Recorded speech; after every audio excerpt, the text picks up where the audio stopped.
news. Here in the UK, Keir Starmer has been criticised by the Conservative Party for welcoming back to the UK a British Egyptian human rights campaigner after historical social media messages emerged, apparently showing him calling for Zionists to be killed.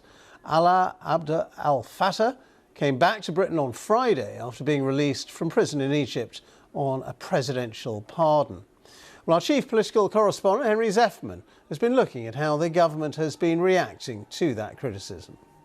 The government is taking quite a different tone, I have to say, to the tone it adopted when he arrived in the UK on Boxing Day. Back then, Sir Keir Starmer posted on X that he was delighted that Alaa Abd al-Fattah was in the UK, that his case had been a top priority for the government since it came to office.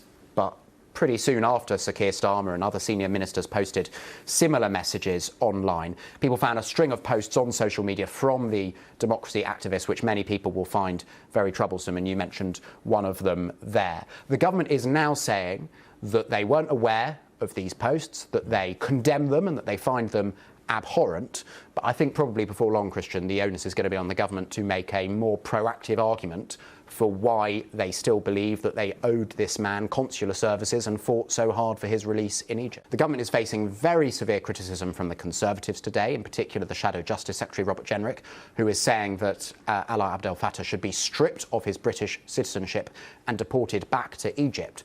But successive Conservative governments, including governments in which Robert Jenrick himself served, also made this a major cause of their diplomacy with Egypt, Rishi Sunak raising it directly with President Sisi of Egypt. So I think that is obviously a difficult thing for them to grapple with when they're making that criticism of the government, but it definitely makes it easy for other party leaders, for example, Reform UK and Nigel Farage, who've been saying this, to question why either party ever campaigned for this man's release.